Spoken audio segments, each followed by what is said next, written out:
আসসালামু আলাইকুম। আশা করি সবাই ভালো আছেন, আমিও ভালো আছি। আমার নিচের রিসেপশনে আমরা কি কি করলাম, কি কি খেলাম সেটা আজকে আপনাদের সাথে একটু শেয়ার করব। আমার নিচের বিয়ের দিন আমরা বিয়ে পড়ানো হয়েছে, পরে সন্ধ্যার দিকে আমরা আবার আমাদের বাসায় সবাই চলে গেছি।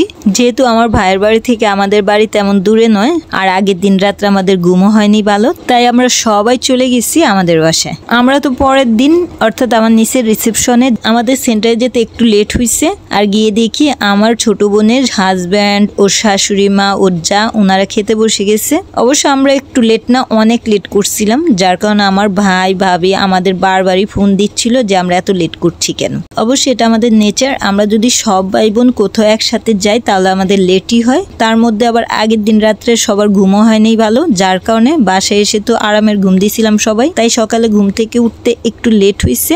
আর এই কারণে আর কি সেন্টারে যেতে আমাদের একটু লেট হয়ে গেছে। যদিও আমার কয়েক বোনের হাজব্যান্ডরা অনেক আগেই চলে গেছে, আর আমার ভাই তো এদিকে আমাদের বলছে যে আমরা এখন আসছি কেন, সন্ধ্যেবেলা আসতাম, মানে আমরা এতটাই লেট করে ফেলছি। যাই হোক, দুইটা টেবলে আমরা বসলাম। এক টেবলে আমরা ভাই বোনেরা বসছি আর আমার বোনের হাজব্যান্ডরা বসছে, আরেক টেবল আমার সেজো দুলাভাই, সেজো বোন, আমার ভাবি, আমার নিচের হাজব্যান্ড, ওরা বসছে।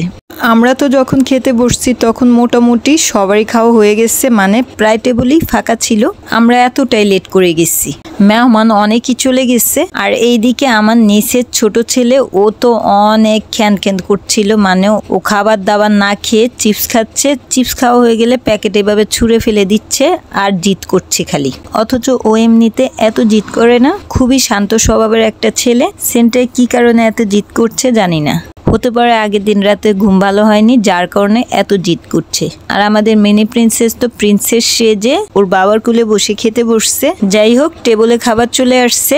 খাবারের ফার্স্টেই দেওয়া হয়েছে নান রুটি, কালা ভুনা, চাটনি আর সালাদ। আমরা যেহেতু অনেক লেটে গেছি তাই আর কি টেবলে আমাদের সবার লাস্টেই বসা হয়েছে, আর এর জন্য আমরা খাবারও আমাদের চয়েস মতো পাচ্ছিলাম না। যেহেতু আমরা আমাদের চয়েস মতো মাংস একটা পেয়ালাতেও পাচ্ছিলাম না, তাই আমরা কিছুক্ষণ পরপরই আমাদের টেবিলের পেয়ালার মাংসগুলো চেঞ্জ করে আনতে দিচ্ছি, বাট তারা তো ঘুরে ফিরে ওইগুলাই নিয়ে আসছে। তার একটাই কারণ ছিল, কারণ খাবার শেষ হয়ে গেছে। যাই হোক, যেই খাবারই ছিল ওইগুলোই খেলাম। ফার্স্টে নানের সাথে কালা ভুনা খেলাম, পরে আবার সামান্য একটু কাচ্চি নিলাম। আর কাচ্চিটা তো খেয়ে দেখি ওটা একেবারেই ভালো হয়নি। যদিও এই বাবুর্চির হাতের রান্না কোনো খাবারই মজা ছিল না। এর আগের দিন বাসায় যে রান্না করছে ওইটাও মজা হয়নি, আবার সেন্টারের খাবারগুলো তেমন মজা হয়নি। আমাদের সাইডের, আমার ভাবির সাইডের কোনো মেহমানই এই বাবুর্চির হাতের রান্না লাইক করে নাই। যাই হোক, যেমনই রান্না করছে ওইগুলোই খেলাম। এবার খাবার শেষ করে সবাই চলে আসলাম আমরা কে কি গিফট দিব সেটা দেওয়ার জন্য। আমার বড় বোনের হাজব্যান্ড, আমার ছোট বোনের হাজব্যান্ড, ওনারা টেবিলে বসছে কে কি গিফট দেয় ওটা লেখার জন্য। আমরা সব ভাই বোন একসাথে আসছি আমরা কে কি দিব সেটা লেখানোর জন্য।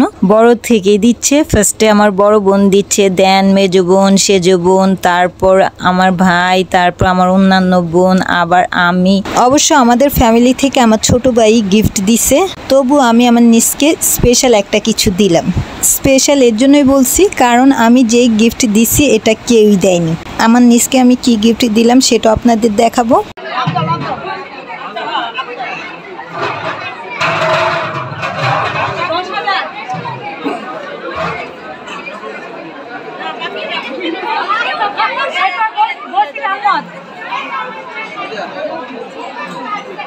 আমি দিব আমার পাটারি পুরা নাম লেখা দেন দুলা ভাই না পাটারি দিতে দিই 12,000 ঠিক আছে।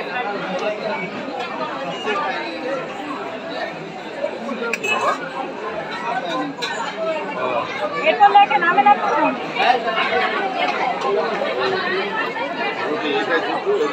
হ্যাঁ এটা কি লিখলো?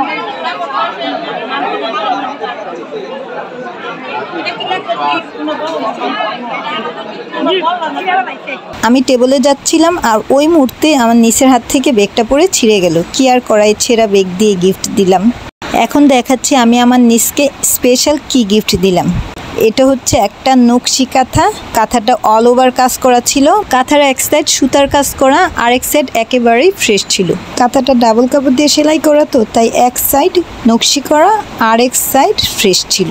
এখন আমি আরেকটা জিনিস দেখাচ্ছি, সেটা হচ্ছে আমি কেন এটাকে স্পেশাল গিফট বললাম।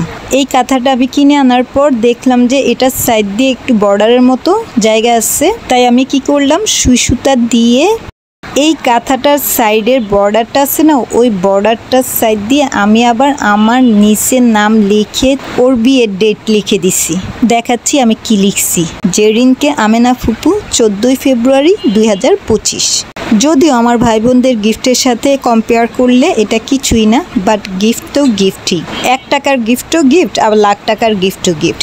তবে ওই গিফটটা তখনই মূল্যবান হয় যদি গিফট দেওয়ার মন ভালো থাকে এবং যে গিফট গ্রহণ করছে তার মন ভালো থাকে। অর্থাৎ যে গিফট দিয়েছে সে যদি মন থেকে দেয়, এটা যেমনই দেখ না কেন, এটা অবশ্যই মূল্যবান।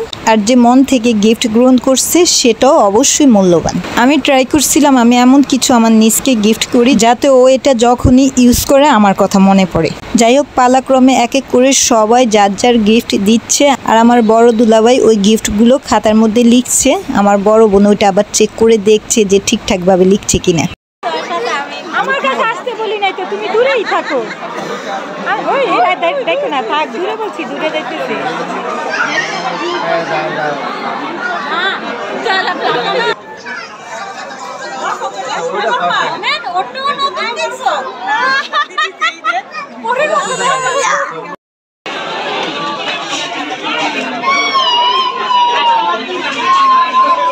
আর এইদিকে জামাইকে আস্ত খাসি জামাই ডালাতে দেওয়া হয়েছে, এর সাথে আস্ত মুরগি আরও যা যা খাবার ছিল সবই দেওয়া হয়েছে। আর অন্যদিকে আমার নিচের সব কাজিনরা মিলে সানগ্লাস পরে সবাই ফটো তুলবে, ভিডিও করবে, যার কারণে সানগ্লাসের উপরে টিম ব্রাইড লিখছে। কারণ এই সানগ্লাসটা আমার নিচ পড়বে, প্লাস ওর মায়ের সাইডের, বাবার সাইডের সব কাজিনরা পরে ভিডিও করবে, ফটো তুলবে, এই আর কি। যদিও ওই ভিডিওগুলো আমার নেওয়া হয়নি, তাই আমি দেখাতে পারলাম না। সেন্টারে তো সব মেহমান চলে গেছে, এখন শুধু বরপক্ষের লোকজন আর আমরা আছি। আমরা সবাই খেয়ে দিয়ে আবার একসাথে গ্রুপ করে বসে আড্ডা দিচ্ছি। আর এইদিকে আমার নিচের হাজব্যান্ড আবার কুক নিয়ে আসছে, ওইটাই সবাই আবার মিলেমিশে খাচ্ছি। আর সব বাচ্চারা তো এদিক সেদিক দৌড়াদৌড়ি ছুটোছুটি করছে। আমার নিচকে বিদায় দিয়ে দেন আমরা সবাই বাসায় চলে যাব। এই কারণে আর কি আমরা সবাই বসে আছি। আর আমাদের এই ছোট্ট প্রিন্স তো এখনো খ্যান করছে, মানে ওর মুডই আজকে ভালো নেই।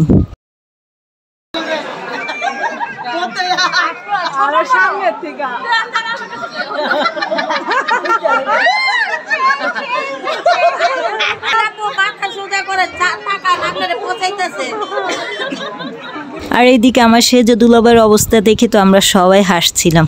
যাই হোক, আমার নিচের বিদায় হওয়ার আগে আমরা সবাই মিলে আবার একটা গ্রুপ ফটো তুললাম। যদিও আমার ভাই ভাবি এখানে নেই, কারণ তার অন্যান্য কাজে বিজি ছিল, যার কারণে আমাদের সাথে গ্রুপ ফটো তুলতে পারেনি।